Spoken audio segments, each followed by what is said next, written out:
Bismillahirrahmanirrahim. Assalamualaikum warahmatullahi wabarakatuh. Alhamdulillah, summa alhamdulillah, wassalatu wassalamu ala rasulillah, amma ba'd. Alhamdulillah, bagaimana kabarnya semua Bapak Ibu, sahabat magnet rezeki yang dirahmati Allah. Semoga kita semua selalu berada dalam limpahan, curahan, rahmat, dan karunia yang tak terbatas dari Allah Subhanahu wa Ta'ala.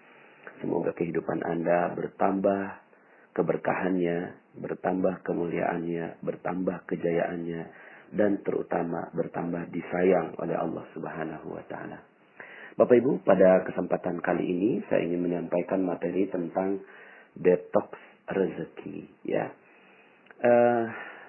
terus terang saya sudah beberapa kali tag untuk merekam materi ini, tapi beberapa kali juga saya tidak berhasil merekamnya. Bukan karena kualitas suaranya, tapi ada kekuatan yang sangat besar di dalam diri saya. Materi ini bisa membalik seluruh kehidupan Anda. Ibarat kalau kita salah jalan, kemudian kita sadar, kemudian kita tinggal U-turn atau berbelok berbalik arah. Maka mudah-mudahan materi detox rezeki adalah materi yang bisa membuat kita semua, saya juga sebagai pribadi yang banyak sekali kesalahan, bisa jauh-jauh lebih dekat kepada Allah Subhanahu wa Ta'ala, sehingga akhirnya rezeki kita dimudahkan olehnya. Bapak Ibu, ada banyak sekali yang merasa menyesal tentang dosa-dosa yang pernah dilakukan. Tapi lebih banyak lagi yang tidak menyesal, Bapak Ibu. Lebih banyak lagi yang tidak mengetahui tentang dosa-dosa yang dilakukan. Lebih banyak lagi yang tidak mengerti tentang perisai rezeki. Dia hanya mengerti tentang kenapa hidup susah, kenapa hidup kok jadi ribet, kenapa kok rezeki jadi seret, kenapa kok hidup tidak mudah dijalani, kenapa tampaknya Allah tidak adil begitu. Tapi betapa banyak orang di luar sana yang tidak sadar bahwa ternyata seluruh sebab-sebab dari yang terjadi pada kehidupannya hanyalah perisai rezeki yang dicintai betul olehnya. Sehingga akhirnya dia tidak merasa bahwa dia telah melakukan kesalahan. Maka bagi Anda yang menghubungi saya secara pribadi dan kemudian mengatakan tentang betapa hinanya diri kita, betapa hinanya diri saya ketika mendengarkan materi tentang jodoh terbaik, mendengarkan materi tentang cacat yang sempurna, mendapatkan cerita tentang betapa banyaknya orang yang bersalah lalu kemudian berharap Allah Subhanahu wa Ta'ala mengampuninya, tentang materi-materi yang berkaitan dengan apa yang sudah saya sampaikan sebelumnya. Bapak Ibu, bagi mereka-mereka yang sadar akan perisai rezekinya, saya ingin ucapkan selamat kepada Anda. Kenapa? Karena kesadaran akan kesalahan adalah rezeki itu sendiri. Kesadaran bahwa kita berbuat salah itu adalah rezeki yang tidak ternilai, Bapak Ibu. Karena siapa sih yang gak pernah berbuat salah? Siapa yang gak pernah berbuat dosa? Kullu bani Adam khatta'un. Seluruh bani Adam, tak terkecuali para nabi dan rasul, khatta'un, berbuat salah, berbuat dosa, berbuat khilaf. Wa khairul khatta' at-tawwabun, dan sebaik-baik orang-orang yang berdosa adalah mereka yang bertaubat kepada Allah Subhanahu wa Ta'ala. Di sepanjang sejarah ada banyak sekali kisah tentang orang-orang yang berdosa lalu berbalik arah. Berdosa berbalik arah lalu Allah tinggikan derajatnya. Berdosa berbalik arah Allah tinggikan derajatnya. Nabi Musa alaihi salam, ketika beliau merasa tangannya hina betul ketika memukul seseorang yang dibelanya, sebenarnya ada konflik antara kaumnya Bani Israel dengan pengawalnya. Fir'aun, ya. Lalu kemudian dipukul, dan kemudian terbunuh. Dan kemudian Nabi Musa merasa hina sekali. Nabi Musa merasa dirinya bersalah sekali karena telah membunuh. Karena dalam sebuah ayat Allah Subhanahu wa taala berfirman, barang siapa yang membunuh satu manusia itu sama dengan membunuh seluruh manusia. Wa man ahyaha faka'annama ahyan nasa jami'a. Tapi sebaliknya, jika seseorang itu telah menghidupkan jiwa seseorang, maka dia sama dengan seperti menghidupkan seluruh jiwa manusia. Tapi subhanallah Bapak Ibu, kehinaan yang dianggap oleh Nabi Musa berbalik arah menjadi kemuliaan yang Allah Subhanahu wa taala pilihkan untuk beliau, yang akhirnya diangkat menjadi nabi. Ya. Jadi nabi juga berbuat salah, tapi kemudian ketika sadar akan kesalahannya, lalu kemudian Allah angkat derajatnya menjadi nabi bahkan. Nabi Yunus alaihissalam, ketika beliau sudah tidak sanggup menghadapi kaumnya, ya, yang akhirnya dia melarikan diri dari kaumnya yang Allah Subhanahu wa taala utus untuk berdakwah.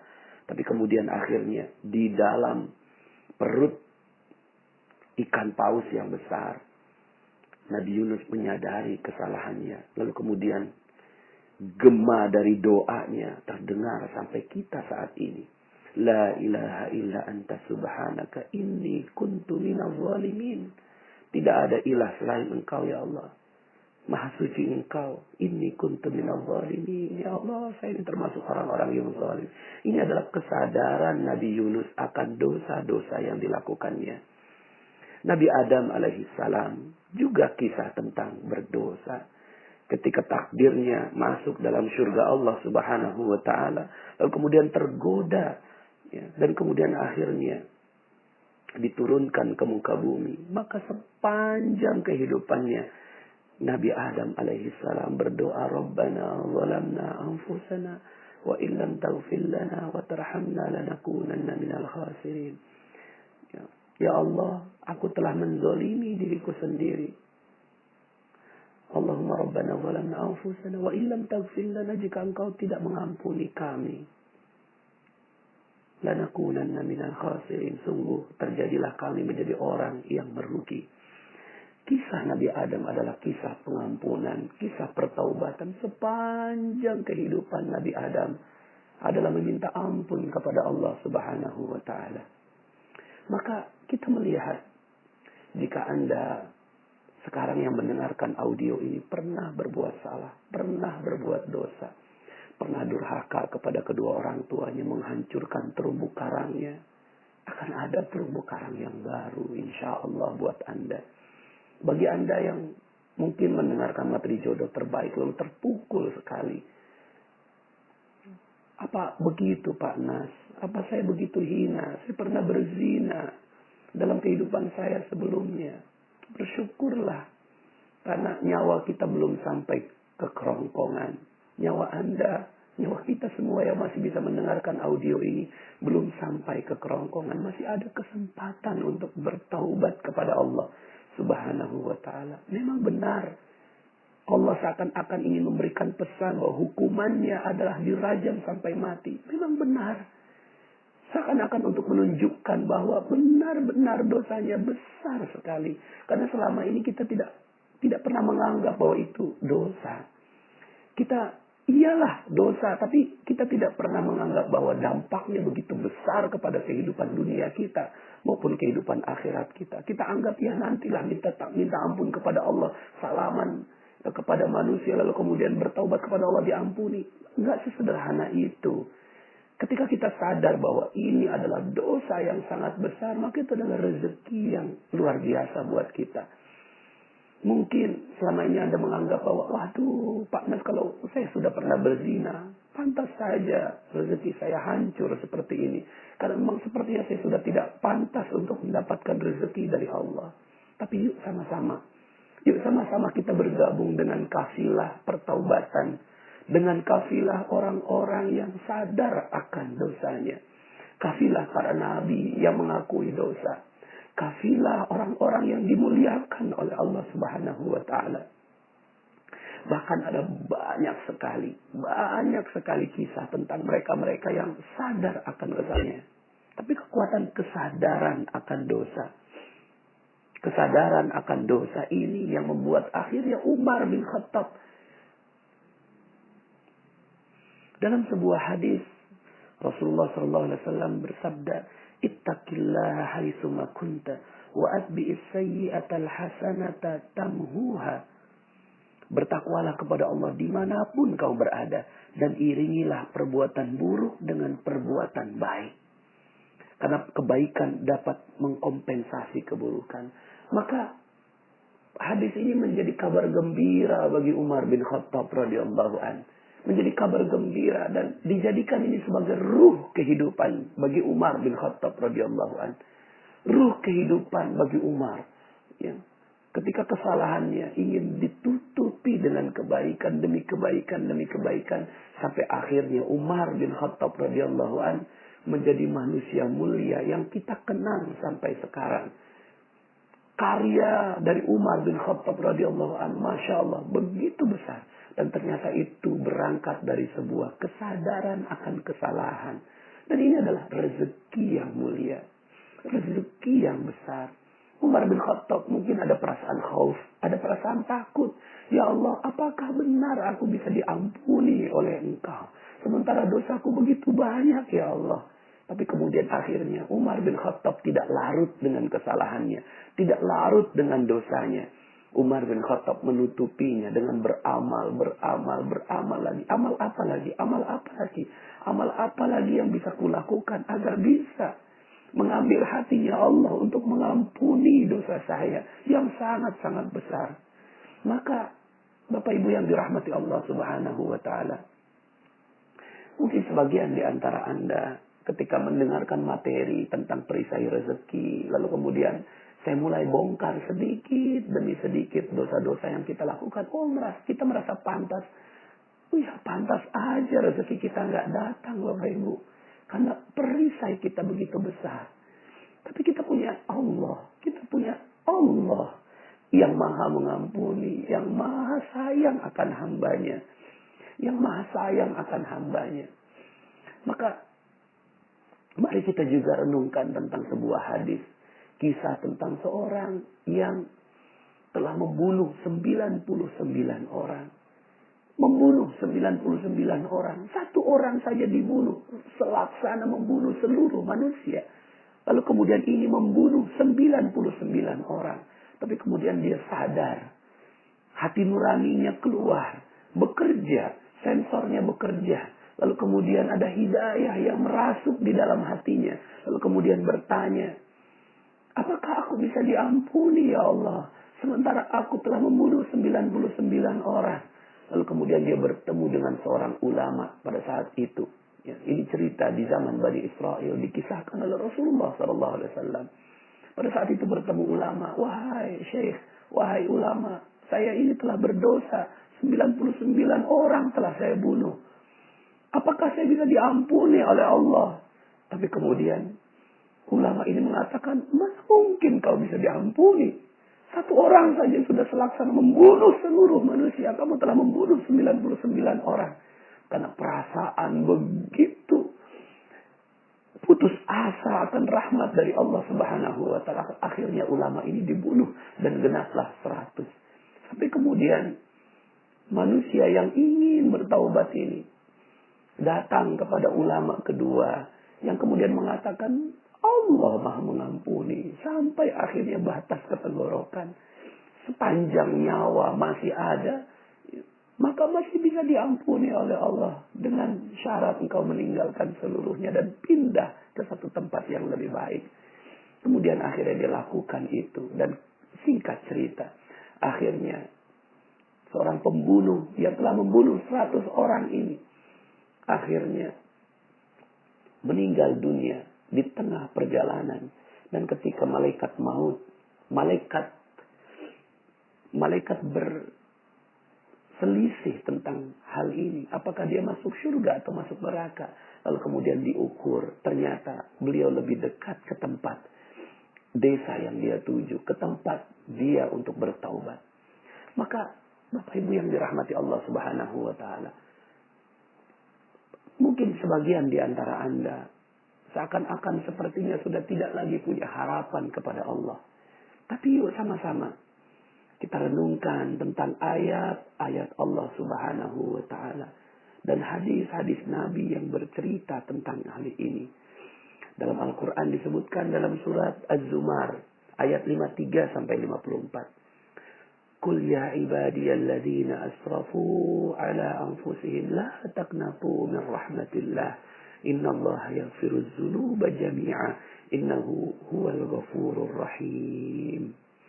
Katakanlah, hai hamba-hambaku yang melampaui batas terhadap diri mereka sendiri, janganlah kamu berputus asa dari rahmat Allah. Sesungguhnya Allah mengampuni dosa-dosa seluruhnya. Sesungguhnya dialah yang maha pengampun lagi maha penyayang. Wa anibu ila rabbikum wa aslimulah. Wa aslimu lahu min qabli an ya'tiyakumul azab. Tsumma la tunsarun. Dan kembalilah kamu kepada Tuhanmu dan berserah dirilah kepadanya sebelum datang azab kepadamu. Kemudian kamu tidak dapat ditolong lagi. Bapak Ibu, bagi sebagian Anda yang mengalami musibah dalam kehidupannya, musibah dalam rezekinya, musibah dalam kehidupannya karena dosa-dosanya begitu tebal, begitu besar. Maka yuk sama-sama kita jadikan ini sebagai momen untuk kembali kepada Allah Subhanahu wa ta'ala. Bahwa insya Allah sepanjang nyawa kita masih ada dan belum sampai ke tenggorokan, kita masih memiliki kesempatan untuk bertaubat kepada Allah. Kita masih punya kesempatan untuk melakukan pertaubatan. Nah, Bapak Ibu, ini judulnya adalah detox rezeki. Ya. Bagaimana kita bisa dengan jalan pertaubatan ini kita melakukan detox? Ya. Mungkin Anda pernah melihat, dan ini pengalaman saya bersama istri begitu ya. Ada yang memakai kosmetik bermerkuri, kosmetik berbahaya, lalu kemudian wajahnya hancur gitu ya. Lalu kemudian dia sadar gitu. Setelah menggunakan kosmetik beberapa lama, kemudian akhirnya dia sadar bahwa zat yang dimasukkan ke dalam wajah ini adalah zat yang berbahaya. Lalu kemudian dia mulai sadar akan kesalahannya. Tapi kemudian jalan untuk berbalik ke wajah yang semula itu adalah jalan yang terjal, Bapak Ibu. Jalan yang terjal mungkin akan keluar semua flek-fleknya, jerawat dan segala macam gitu ya dari wajahnya. Tapi kemudian ketika ada yang memahami bahwa ini adalah proses detox, ini adalah proses detoksifikasi, keluarnya racun dari seluruh tubuh, maka dia bisa menerima dengan begitu sabarnya. Maka Bapak Ibu, logika rezeki yang kita bangun ya setelah beberapa materi ini, mungkin Anda sebagian di antara Anda yang ingin rezekinya baik, bisa, insya Allah akan ada banyak sekali kesempatan untuk Anda, masih bisa kok gitu. Kalau Anda sekarang ini hutang nggak lunas-lunas, piutang tidak terbayar, lalu kemudian Anda harus diusir, bahkan sebagian di antara Anda yang dipenjara, ada yang ditangkap, asetnya disita, dihancurkan semua kehidupannya, dihina oleh orang lain. Maka yuk sama-sama kita melihat kehidupan kita, episode kehidupan kita bisa jadi itu karena dosa-dosa yang kita lakukan. Tapi it's okay, nggak apa-apa. Yang penting Anda sadar akan kesalahan. Yang penting kita sadar akan kesalahan. Lalu kemudian kita berbalik. Tapi jalan berbalik ini, jangan meminta instan, Bapak Ibu. Kita sudah terlalu jauh berjalan dari jalur yang Allah inginkan. Kita terlalu jauh berjalan, lalu kemudian kita sadar bahwa ini bukan jalannya. Lalu kemudian kita mulai berbalik. Tapi jalan berbalik adalah jalan yang terjal. Seperti jalan detox itu, Bapak Ibu. Lalu kemudian seluruh racun-racun keluar. Hinaan, cobaan, deraan. Mungkin kita perlu beberapa tahun. Kita perlu beberapa tahun sampai kemudian akhirnya Allah Subhanahu wa taala berikan rezeki yang baik untuk kita. Yang perlu kita sadari adalah bahwa sudah kita minta ampun kepada Allah atas seluruh kesalahan-kesalahan yang telah lalu. Kemudian kita sadar bahwa kita berbuat salah. Yang repotnya ini ada banyak orang yang ingin rezekinya berlimpah, tapi dia nggak sadar bahwa dia pernah berbuat salah. Merasanya bahwa hidup saya baik-baik saja, saya nggak pernah berbuat salah. Ya. Lalu kemudian, tapi ternyata hidupnya nggak harmonis, masalah di mana-mana. Ya. Kemudian kehidupan yang nggak nyaman itu juga bagian dari kesalahan. Kalau seandainya hidup kita udah benar, ya, hidup kita udah bagus, hidup kita udah rapi, maka pasti rezeki datang dengan bagai air bah. Kita harmonis dengan keluarga, hidup kita nyaman. Kalau belum terjadi seperti itu, mungkin kita perlu berbalik. Dan saat berbalik itu kita perlu mengalami yang namanya detoksifikasi. Keluarnya racun-racun. Maka jangan heran, mohon maaf, mohon izin. Bagi mereka yang ingin menekuni jalan ini. Bagi mereka-mereka yang ingin mengetahui tentang jalan ini. Maka jalan ini akan dipenuhi dengan keluarnya racun-racun yang ada dalam tubuh kita. Kalau keluar itu, maka berbahagialah. Makanya dalam materi sebelumnya saya sampaikan tentang yang namanya paradox of candy. Akan ada bungkus-bungkus yang banyak yang dikeluarkan. Mungkin barang Anda hilang. Mungkin Anda akan dihina orang. Mungkin ya, akan ada banyak sekali pengorbanan yang keluar dari diri Anda. Tapi itulah prosesnya. Itulah detoxnya. Itulah detoxnya. Itulah bungkus-bungkus yang keluar. Sabar saja. Sebentar lagi isinya akan datang. Ya, sebentar lagi isinya akan datang. Mungkin saya ingin sedikit cerita tentang ada satu kisah yang saya lihat betapa dahsyat buat saya dan detoxnya cepat begitu ya. Ya mungkin bukannya cepat ya, tapi di antara jalan yang Allah pilihkan untuk detoksifikasi ini Allah kasih hadiah gitu. Allah kasih hadiah.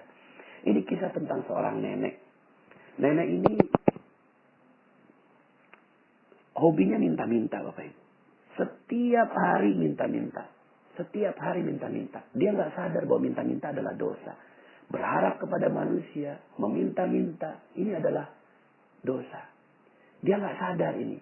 Dan dia merasa, oh, oke, yang lain dia berada dalam komunitas peminta-minta. Ini adalah sesuatu yang wajar. Ini adalah mencari nafkah. Tapi dia nggak sadar bahwa ternyata Allah nggak suka dengan perbuatan ini. Maka kemudian akhirnya dia tahu bahwa dia dapatkan kisah tentang Ustadz Yusuf Mansur. Dia datanglah ke pengajiannya Ustadz Yusuf Mansur. Ya. Akhirnya dia datang bukan buat ngaji, tapi buat minta-minta. Ya, sampai akhirnya ya panenlah Bapak Ibu ya.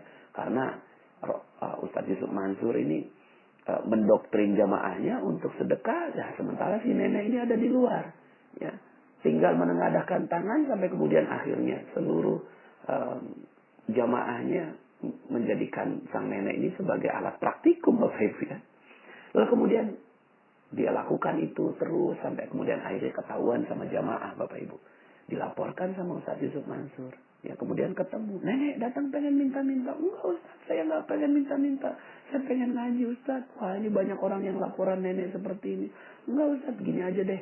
Kalau besok datang pengen ngaji silakan dah. Tapi kalau datang pengen minta-minta lebih baik jangan. Gitu. Kurang lebih seperti itu isinya nasihat Ustadz Yusuf Mansur kepada sang nenek. Akhirnya itu si nenek datang lagi besoknya.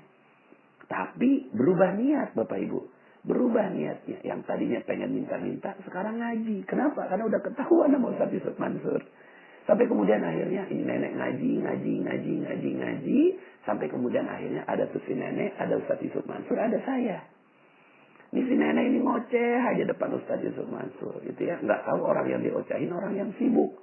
Sampai kemudian Ustadz Yusuf Mansur bilang gini, udah nek, gak usah banyak ngomong. Nih gue mau kasih duit. Ya. Yang tadinya dia ngoceh, langsung diem gitu. Ya, gue mau kasih duit 250.000, tapi bukan buat nenek semua. Ya, 190.000 bagiin ke orang lain sebagai sedekah, 60.000 buat nenek sebagai ongkos bagiin sedekah. Paham? Enggak paham Ustadz, kata tuh si nenek. Ya, akhirnya Ustadz Yusuf Mansur ngelihat saya. Nah, Terusin mas, gue banyak urusan. Akhirnya pergilah Ustaz Yusuf Mansur. Saya berhadapan sama si nenek. Oh mungkin tadi Ustaz Yusuf Mansur ngejelasinnya kecepatan. Saya akhirnya jelasin pelan-pelan. Nek, Ustaz Yusuf Mansur mau ngasih duit. Gitu. Cuma ya bukan buat nenek semua. Ustaz Yusuf Mansur mau ngasih 250.000. Betul kan Ustaz? Ya, saya cari Ustaz Yusuf Mansur. Nggak ada Ustaznya. Oh ternyata nerusinnya bukan cuma nerusin jelasin, nerusin ngasihin duit gitu kan. Akhirnya aduh saya dijebak sama Ustaz Yusuf Mansur, tapi dijebak yang baik begitu. Akhirnya keluarlah dompet saya ada duit 300.000. Kemudian akhirnya saya keluarkan, nenek ada duit 300.000. Tapi bukan buat nenek semua. 240.000 bagiin ke orang lain sebagai sedekah. 60.000 buat nenek sebagai ongkos bagiin sedekah. Paham? Paham Ustaz, cepet banget pahamnya. Kenapa? Karena yang sebelumnya nggak ada duitnya, sekarang ada duitnya. Jadi orang kalau dijelasin ada duit, cepet paham gitu. 2 minggu kemudian saya ketemu masih si nenek lagi. Nangis si neneknya. Subhanallah Ustaz, alhamdulillah. Ada apa nih? Ada apa? Iya tuh Ustaz, duit itu udah saya tukerin duit-duit kecil. Ya, duit 2.000, 5.000, 10.000 gitu. Cuma karena komunitasnya peminta-minta yang datang banyak. Sampai duit 240.000 udah habis. Masih ada 3 orang yang datang. Nek, bagi sedekah kok saya nggak dapet gitu. Kata 3 orang ini. Udah habis, udah ketinggalan loh gitu. Jangan bohong dong Nek, jangan bohong. Akhirnya karena didesak, keluarlah bagian dia. Bagian dia berapa tadi? 60.000. Dikeluarkan 10.000. Nih bagi 3 ya, udah habis. Pagi harinya beliau melakukan hal seperti itu. Malam harinya lewat depan sebuah rumah. Kalau nggak salah namanya Ibu Hajah Maryam. Nek, sini Nek. Ada apa Bu Haji? Nggak tahu nih. Beberapa bulan ini saya terus keingetan nenek. Alhamdulillah tadi pagi saya udah daftarin nenek pergi umroh. Subhanallah. 10.000 pergi umroh. 10.000 pergi umroh. Masya Allah, ini yang namanya detox rezeki Bapak Ibu. Kita lihat prosesnya. Pertama, sang nenek melakukan dosa. Apa dosanya? Dosanya meminta-minta dan memanfaatkan masjid sebagai ladang untuk meminta-minta. Ini dosa. Ya. Ini dosa yang dia lakukan tapi dia nggak sadar. Dia merasa bahwa it's okay, semua juga melakukan itu, gitu ya. Tapi ternyata dia telah menggantikan manusia, telah menggantikan masjid, telah menggantikan pengharapan ke orang lain dibandingkan dengan pengharapan kepada Allah. Dan ini adalah salah satu bentuk dari dosa. Nah, ini satu. Tahap yang pertama adalah melakukan dosa. Yuk kita berkaca. Mungkin sebagian di antara kita, saya juga termasuk, pernah melakukan dosa, gitu ya. Lalu kemudian kita coba teliti, apa ya salahnya, gitu ya. Apa ya salahnya? Terus kemudian kita coba meminta, bertanya kepada Allah, ya Allah saya salah di mana? Gitu ya. Lalu kemudian yang kedua, sadar akan kesalahan. Nah, di sini Allah menjadikan kesadaran akan kesalahan itu dengan bantuan orang lain. Yaitu bantuan jamaah yang melaporkan ke Ustaz Yusuf Mansur. Dan Ustaz Yusuf Mansur juga menegur kepada sang nenek. Ini adalah proses kedua terhadap sang nenek, yaitu memberitahu tentang kesalahan. Nah, sampai di sini ada orang yang mau nerima, ada orang yang tidak mau terima. Ya, sampai di sini ada orang yang mau terima, ada orang yang nggak mau terima. Kebetulan, alhamdulillah, sang nenek ini mau terima. Akhirnya beliau ya merendahkan dirinya. Ini tahap ketiga. Pertama, terjadi dosa. Kedua, disadarkan akan dosanya. Yang ketiga, merendahkan hatinya kepada Allah Subhanahu wa Ta'ala dan merasa bahwa dirinya pernah melakukan salah dan meminta ampun kepada Allah Subhanahu wa Ta'ala. Proses merendahkan diri di hadapan Allah ini dilakukan oleh Nabi Adam sepanjang 1000 tahun. Proses merendahkan diri ini dilakukan oleh Nabi Musa. Proses merendahkan diri ini dilakukan oleh Nabi Yunus. Proses merendahkan diri ini dilakukan oleh Umar bin Khattab radhiyallahu anhu. Sehingga ketika setiap beliau ingat akan wajah anaknya, beliau selalu menangis. Ini adalah proses merendahkan diri di hadapan Allah. Ya. Dan proses merendahkan diri ini ya dilakukan dengan sepenuh kesungguhan. Kemudian setelah merendahkan diri di hadapan Allah, baru yang keempat, mengisi dengan aktivitas yang bisa menutupi dosa tersebut. Ya. Yang dilakukan oleh sang nenek adalah ngaji, gitu ya. Ini yang dilakukan oleh sang nenek. Nah, yang dilakukan oleh Umar bin Khattab adalah menutupi dengan berbagai amal soleh. Maka kita harus haus, gitu ya. Harus haus, apalagi nih amal soleh yang harus saya lakukan. Makanya janji Allah terhadap berbagai amalan itu adalah diampunkan seluruh dosa. Ini ada proses detox, gitu ya. Ini ada proses detox sehingga akhirnya ya, yang dilakukan oleh seorang mukmin adalah mencari detoxnya. Apa nih yang harus saya lakukan agar bisa mendetoks dosa-dosa saya, agar bisa menghancurkan seluruh dosa-dosa saya. Begitu, ya. Maka di sini menutupinya dengan berbagai amal soleh, beramal lagi. Haus dengan amalan-amalan yang Allah janjikan untuk pengampunan dosa. Nah, untuk kasus sang nenek ini beliau akhirnya ngaji. Dan saya yakin proses ngaji yang dilakukan oleh sang nenek ini pedih sekali. Kenapa pedih? Karena dia biasa mendapatkan uang dari pengajian. Tapi sekarang ini tidak mendapatkan. Maka bisa jadi kehidupannya berat. Bisa jadi kehidupannya sulit. Bisa jadi kehidupannya tidak mudah, Bapak Ibu. Tapi beliau terima. Kenapa? Karena udah ketahuan ya. Ini dipaksa, ini detox terpaksa namanya. Tapi Anda, insya Allah ya, saya yakin Anda yang mendengarkan audio ini adalah mereka-mereka yang tegar, yang siap menerima detox dari Allah Subhanahu wa Ta'ala. Maka ada yang mengalami detoxnya selama 7 tahun. Ada yang detoxnya selama 2 tahun, 3 tahun, 5 tahun dan seterusnya. Nah, ini Bapak Ibu, ya, mengalami beratnya ujian ketika kembali. Jadi yang pertama dosa, melakukan dosa, ini tahap pertama. 2, sadar akan kesalahannya. 3, merendahkan diri di hadapan Allah Subhanahu wa Ta'ala. Yang keempat, diisi dengan berbagai amalan-amalan untuk mempercepat ditimbunnya dosa-dosa itu. Dan yang kelima adalah bersabar dengan prosesnya. Bersabar dengan proses detoxnya. Ya. Bersabar dengan prosesnya. Yang keenam, bersabar ketika muncul berbagai kesulitan-kesulitan dalam proses detox ini. Ya.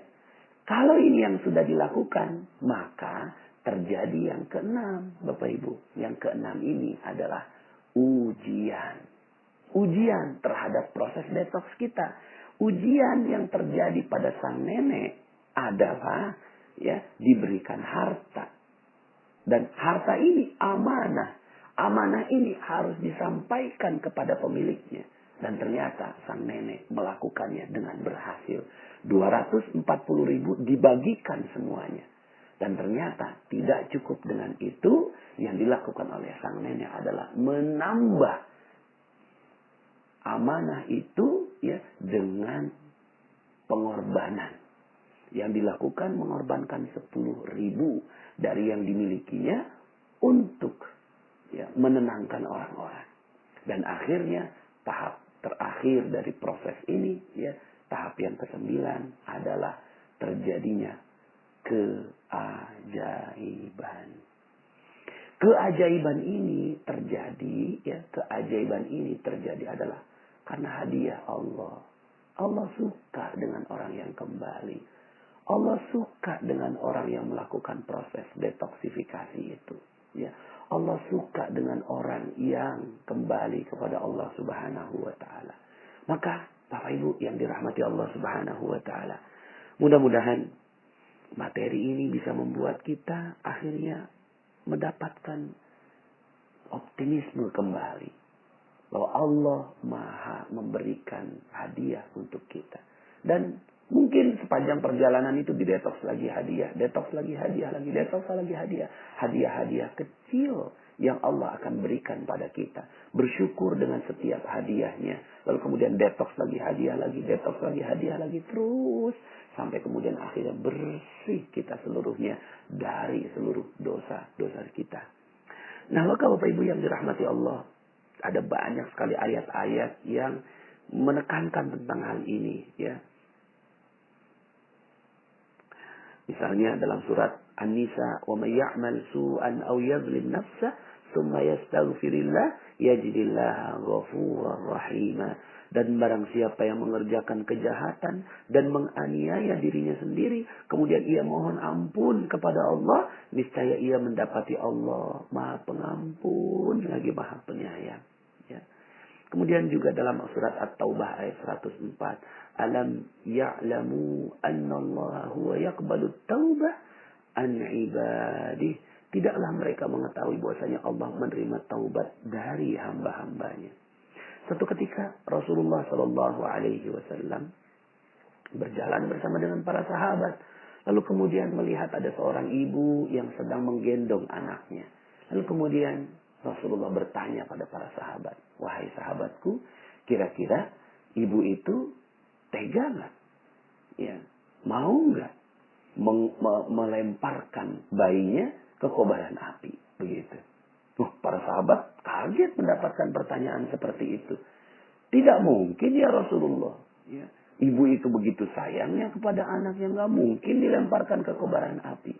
Kemudian kata Rasulullah Shallallahu Alaihi Wasallam, sungguh Allah lebih sayang daripada seorang ibu kepada bayi.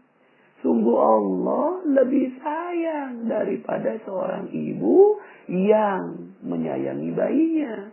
Maka Allah menyayangi Anda, Bapak Ibu semua. Allah menyayangi kita. Allah gak pengen kita tergores sedikit pun dari api neraka. Allah gak pengen kita masuk di api neraka. Gak pengen Allah. Gak mau Allah nih kita masuk di api neraka. Gak mau Allah. Allah gak ingin sama sekali melihat kita terbakar di api neraka. Itulah Allah. Kalaulah ibu kita tidak mau meletakkan kita di api neraka, bagaimana Allah? Bagaimana Allah? Allah tidak mungkin.